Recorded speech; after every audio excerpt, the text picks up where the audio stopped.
Hello बच्चों, आज हम लोग व्युत्पन्न मात्रक यानी कि डिराइव्ड यूनिट्स के बारे में पढ़ेंगे।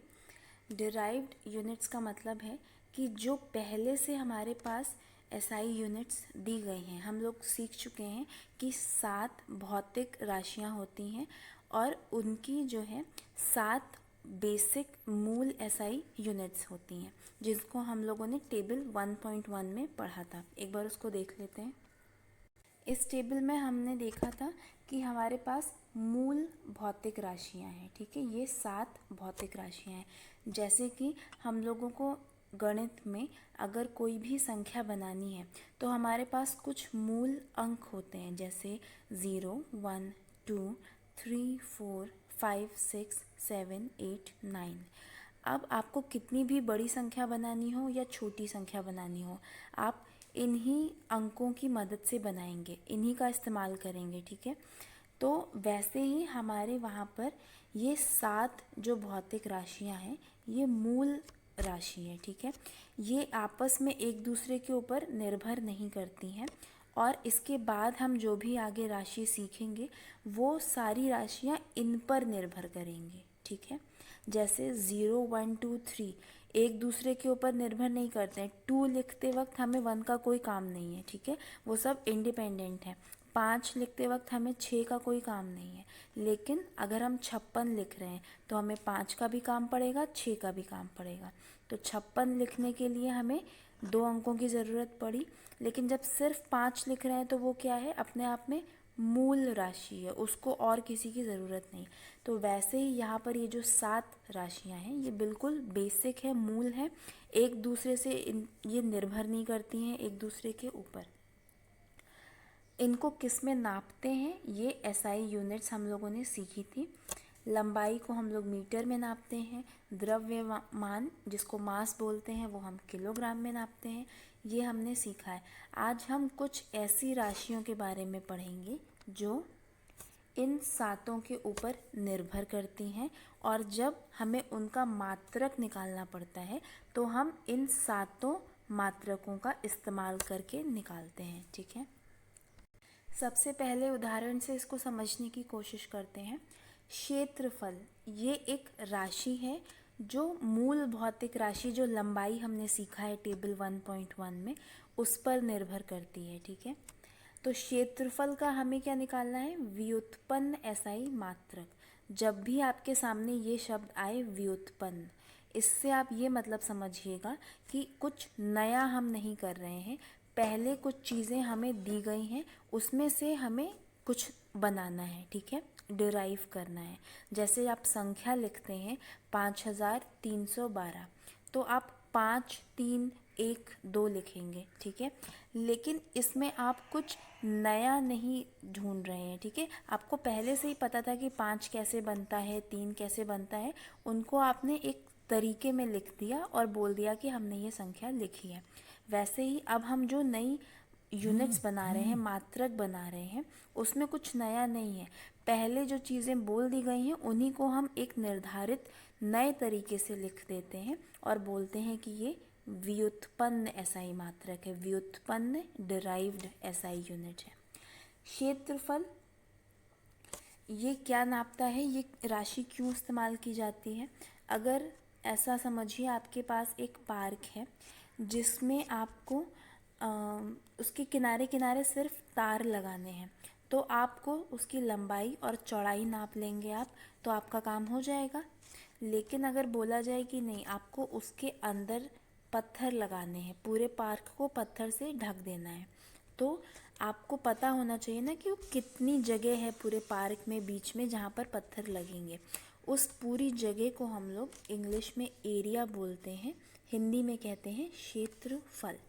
उसका एक फॉर्मूला है। अगर किसी को क्षेत्रफल निकालना है तो उसको हम लोग गिन करके नहीं नाप सकते हैं, हमें उसका एक फॉर्मूला बनाना पड़ता है। फॉर्मूला क्या है, लंबाई गुणे चौड़ाई। आप जो जगह है, जो पार्क है, उसकी लंबाई नापेंगे, मीटर में जो एक बड़ी सी टेप आती है ना, उससे लंबाई नापेंगे, चौड़ाई नापेंगे, उनका गुणा करेंगे और जो हमें संख्या मिलेगी वो क्षेत्रफल बताएगी। लेकिन हमें पता है कि जब भी हम कोई राशि लिख रहे हैं, सिर्फ संख्या से काम नहीं चलता है, साथ में तो हमें उस राशि के साथ एक यूनिट मात्रक भी तो लगाना है।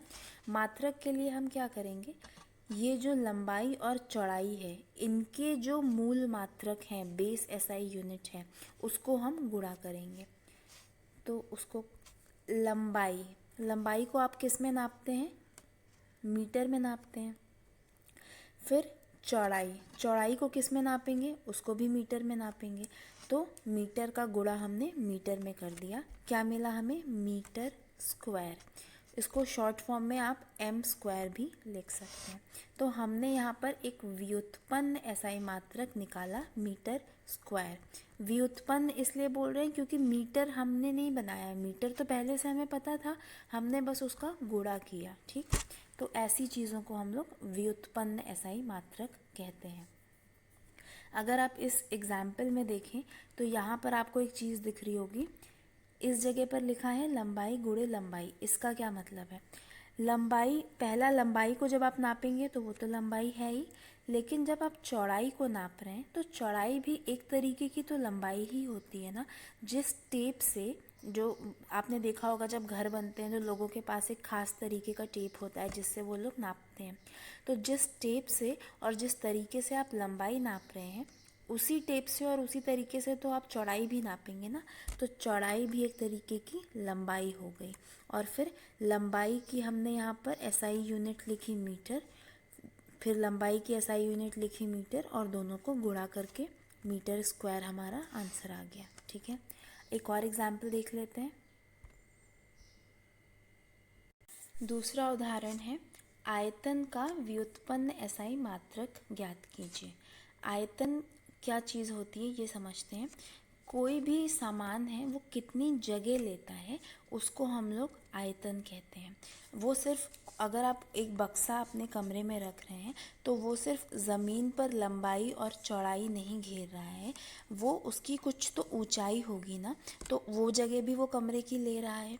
तो उस पूरी जगह को जो उस बक्से ने घेर रखी है उसको हम लोग कहते हैं आयतन। अब आयतन का व्युत्पन्न मात्रक अगर हमें चाहिए, आयतन नाप कर हम जब लिखेंगे तो उसके आगे हमें कुछ यूनिट लिखनी पड़ेगी।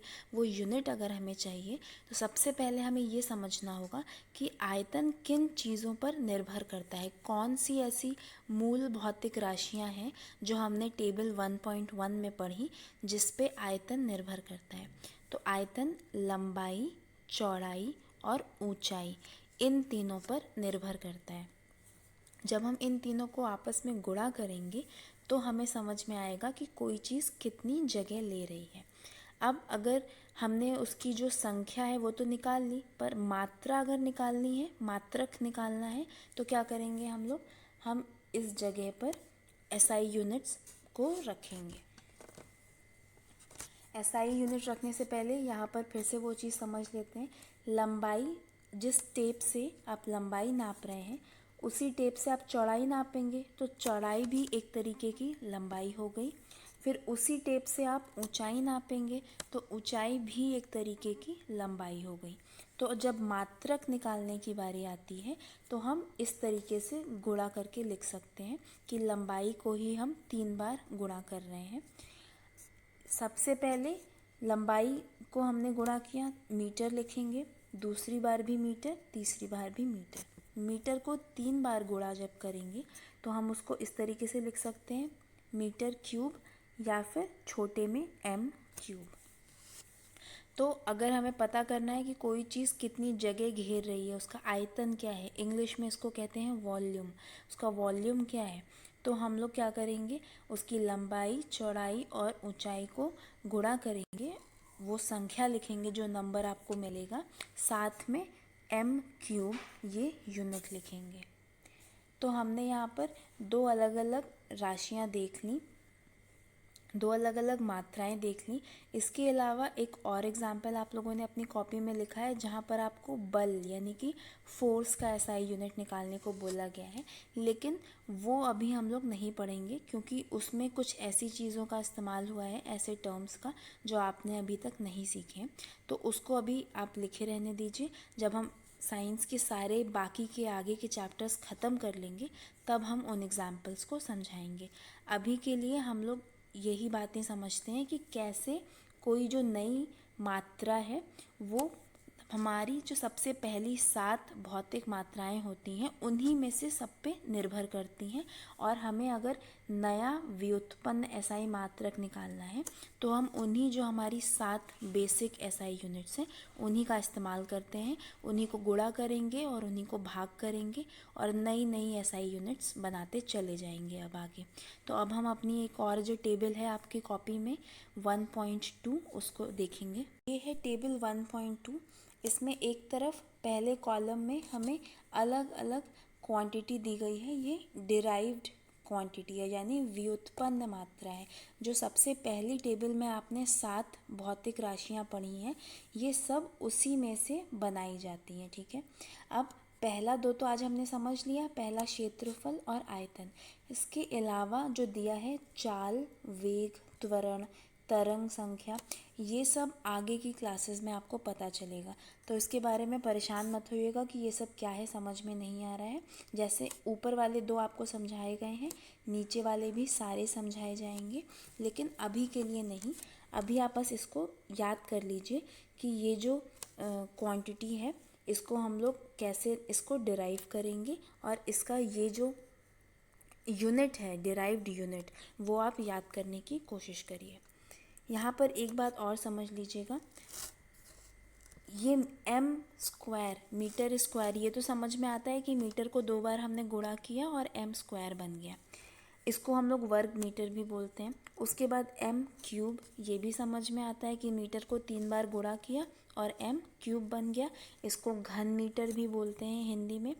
लेकिन पर ये जो -1 लिख कर आता है ms⁻1 ms⁻2, इसका क्या मतलब है ये हम लोग समझ लेते हैं। मान लीजिए आपको चाल, जिसको आप लोग बोलते हैं ना स्पीड, आप लोग आपस में बात करते हैं ना कि इसकी स्पीड ज़्यादा तेज़ है या गाड़ी बहुत स्पीड में चलाया, उसका क्या मतलब है, कितनी तेज़ी से कोई गाड़ी जा रही है या कोई भी चीज़ कितनी तेज़ी से जा रही है वो उसकी स्पीड होती है। अगर आपसे बोला जाए कि स्पीड को आप कैलकुलेट करिए, बताइए कि कितनी है, उसको नंबर में बताइए और उसका यूनिट भी बताइए, तो आप क्या करेंगे, इसको यहाँ पर समझ लेते हैं।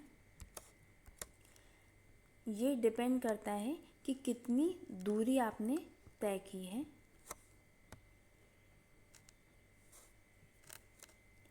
दूरी को कैसे नापेंगे, किलोमीटर या मीटर में नापेंगे। तो यहाँ पर लंबाई,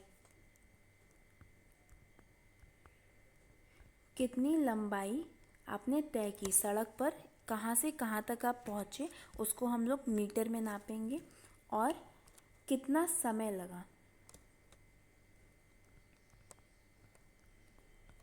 इन दोनों बातों का ख्याल रखेंगे आप। ऊपर लिखेंगे लंबाई, नीचे लिखेंगे समय।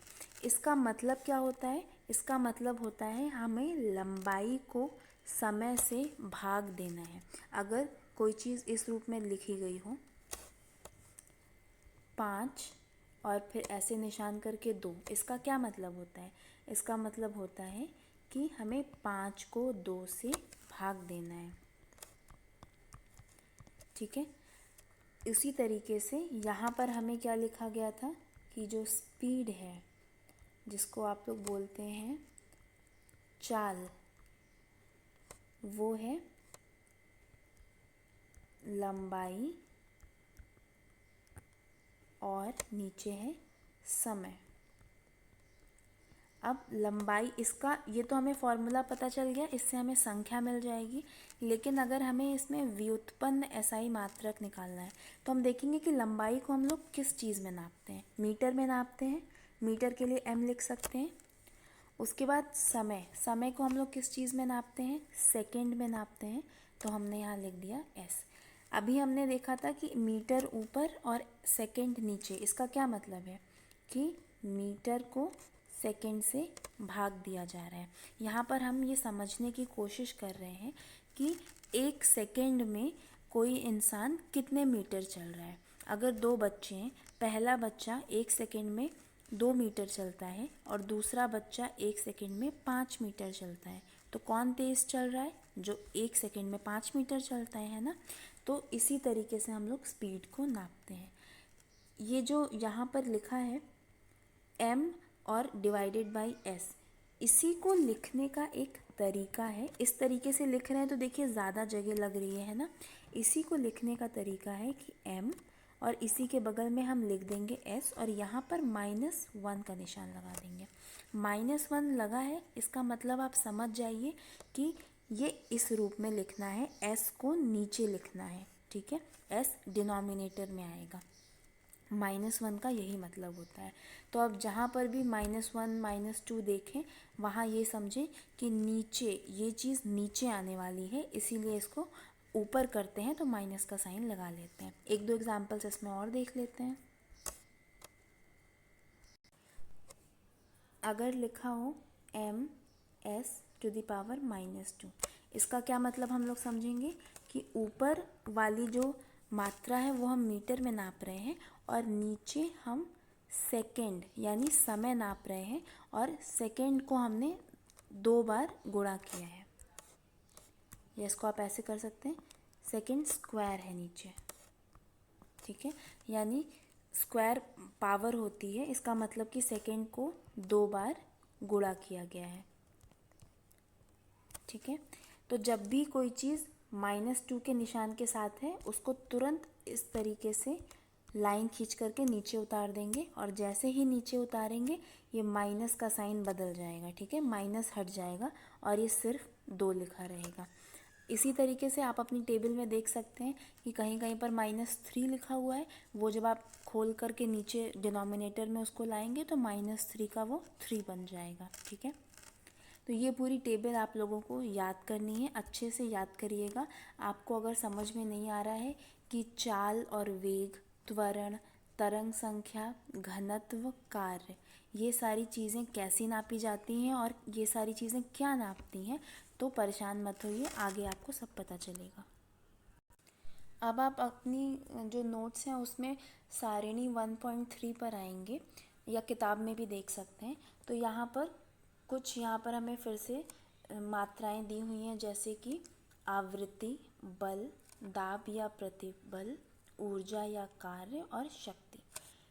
ये भी हम लोग आगे की क्लासेस में सीखेंगे। इनको नापना जब होता है तो देखिए यहाँ पर हम कौन कौन सी यूनिट्स इस्तेमाल करते हैं।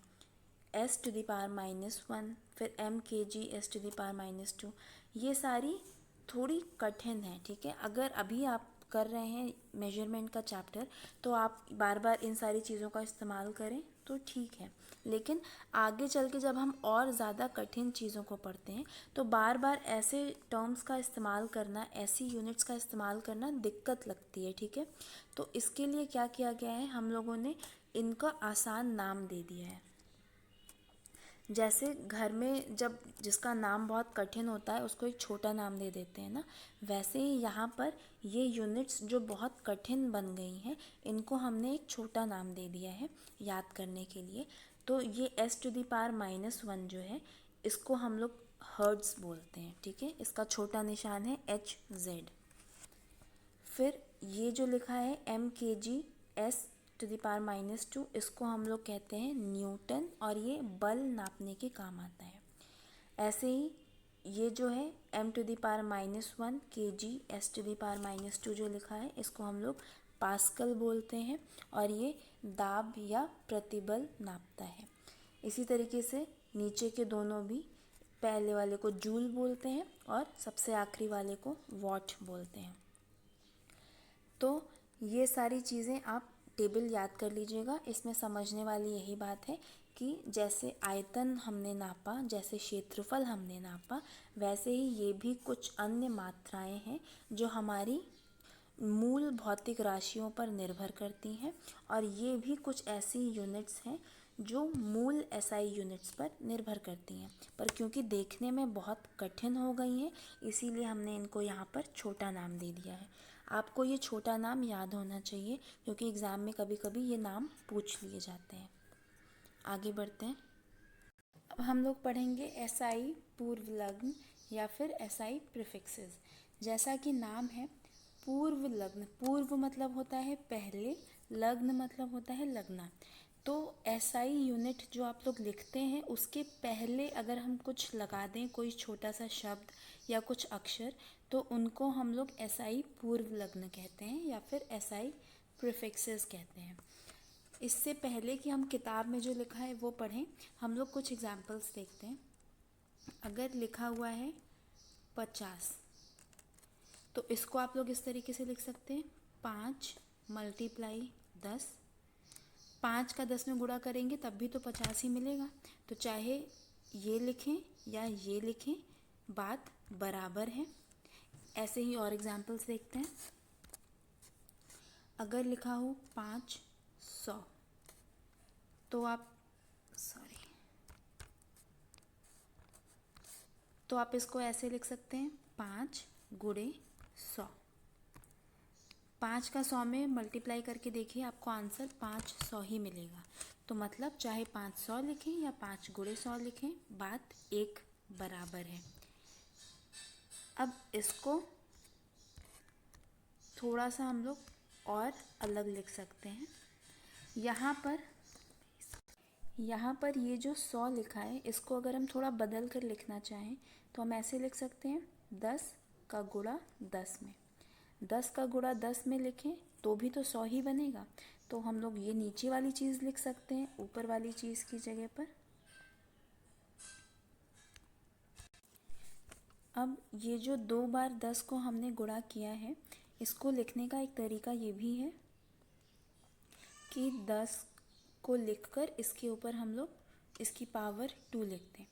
अगर 10 के ऊपर 2 लिखा है इसका मतलब क्या कि 10 को 2 बार गुणा किया गया है। ठीक है, तो हम यहाँ से ये समझ सकते हैं कि 100 की जगह हम 10⁻² ये लिख सकते हैं।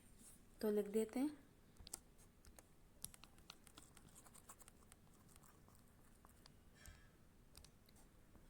ठीक है, तो 500 को हमने लिखा ऐसे, 5 का गुणा 10 को 2 बार गुणा करना है। इसको हम लोग 10² भी बोलते हैं। अब अगर यहाँ पर एग्जाम्पल है 5 लिखा हो लेकिन 597 हो,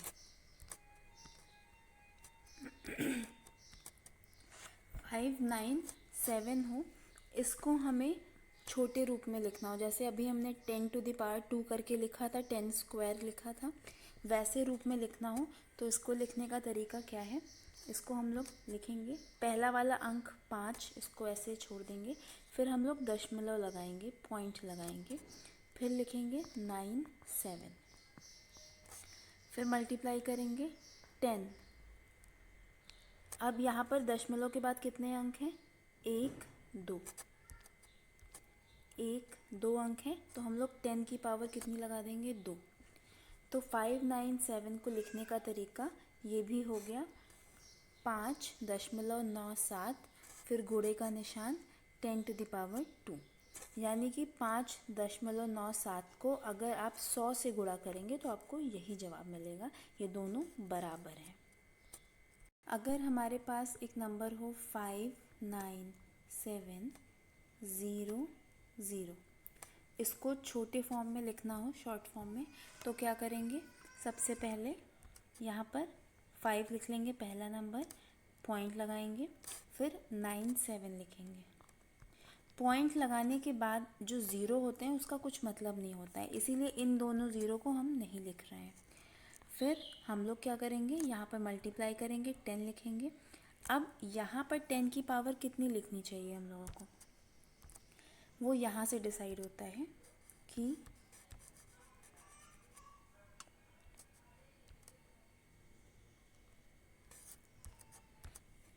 जहाँ 5 के बाद आपने पॉइंट लगाया है उसके बाद कितने अंक हैं देख लेते हैं। 1 2 3 4 अंक हैं, तो तो हम यहाँ 10 के ऊपर 4 लिख देंगे, ठीक है। तो 59700 लिखिए या 5.97 मल्टीप्लाई 10⁴ लिखिए, दोनों बराबर हैं।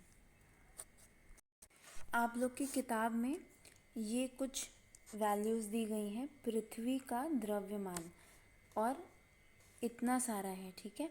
ये बहुत बड़ा है, लिखने में याद रखने में दिक्कत होगी, तो इसको अगर हमें छोटे रूप में लिखना है तो हम क्या करेंगे, सबसे पहले हम लिखेंगे 5, दशमलव लगाएंगे, फिर 5 के बाद कौन से अंक हैं, 9 और 7, उसको लिख लेंगे।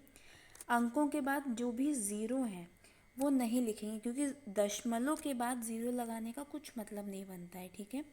तो बस 5.97 लिखेंगे, गुणे का निशान लगाएंगे, 10 लिखेंगे और 10 की पावर कितनी होगी, उतनी जितने 5 के बाद अंक हैं इस संख्या में, ठीक है। तो 5 के बाद कितने अंक हैं देख लेते हैं, 1 2 3, फिर 4 5 6 7 8 9 10 11 12 13 14 15 16 17 18 19 20 21 22 23 24, 5 के बाद 24 अंक दिए हुए हैं, तो हम लोग लिखेंगे 5.97 गुणे 10⁴।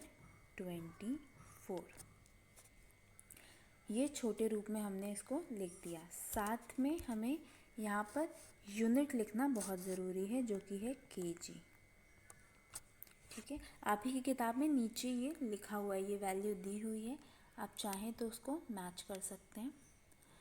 अगला है सूर्य की त्रिज्या। त्रिज्या मतलब होता है रेडियस। अगर कोई गोल चीज़ है तो उसका एक केंद्र बिंदु होता है, सेंटर होता है, सेंटर से उसकी ये जो बाउंड्री या वहाँ तक की जो दूरी होती है उसको त्रिज्या कहते हैं, यानी कि रेडियस।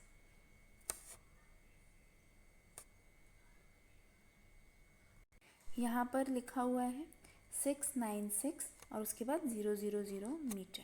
तो हम लोग सबसे पहले क्या करेंगे, 6 के बाद दशमलव लगा देंगे,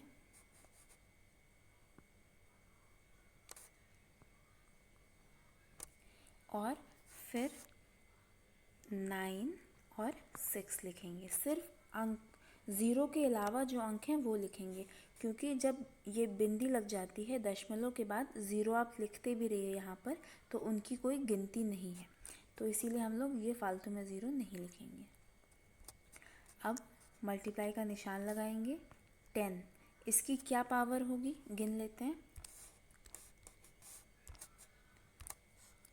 ये 6 को तो छोड़ देंगे, 6 के बाद देखना है कितने अंक हैं, 1 2 3 4 5 6 7 8, तो यहाँ पर 8 लिख देंगे। और यूनिट लिखना भी ज़रूरी है, तो यहाँ पर m। अगला देखते हैं, मुंबई व दिल्ली के मध्य की सन्निकट दूरी। मुंबई और दिल्ली के बीच का लगभग दूरी आपको बता रहे हैं। यहाँ पर दिया हुआ है 1 4 और कुछ ज़ीरो लगे हुए हैं। इसको अगर लिखना है तो क्या करेंगे, 1 लिखेंगे, दशमलव लगाएंगे, 4 लिखेंगे, बस मल्टीप्लाई का निशान, फिर 10 गिन लेंगे। 1 के बाद कितने अंक हैं, 1 2 3 4 5 6, तो यहाँ पर 6 लिख देंगे और यहाँ लिखेंगे मीटर।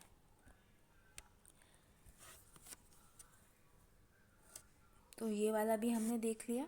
इसके बाद अब कुछ और तरीके के भी नंबर्स हमें देखने हैं, जिसमें जब हम शॉर्ट फॉर्म में लगाते हैं तो ऊपर माइनस का निशान आता है, वो देखते हैं।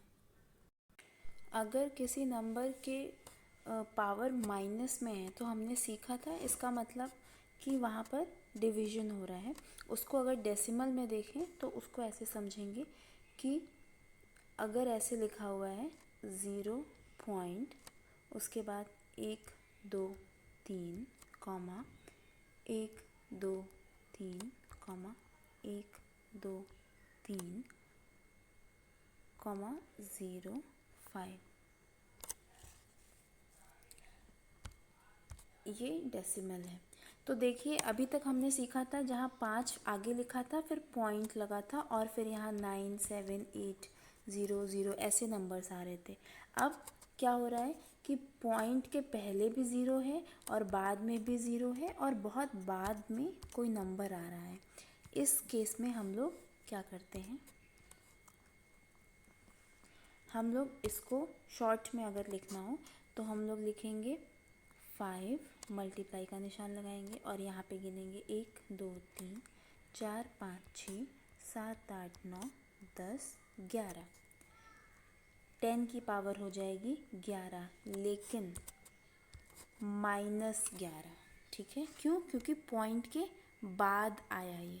तो पॉइंट के पहले जब आता है तो सिर्फ 11, पॉइंट के बाद आ रहा है तो -11 आएगा। ठीक है, तो इस तरीके के एग्जाम्पल्स आपकी किताब में हैं, आप उसको देख सकते हैं। अब हम अपनी अगली जो टेबल है उस पर चलते हैं।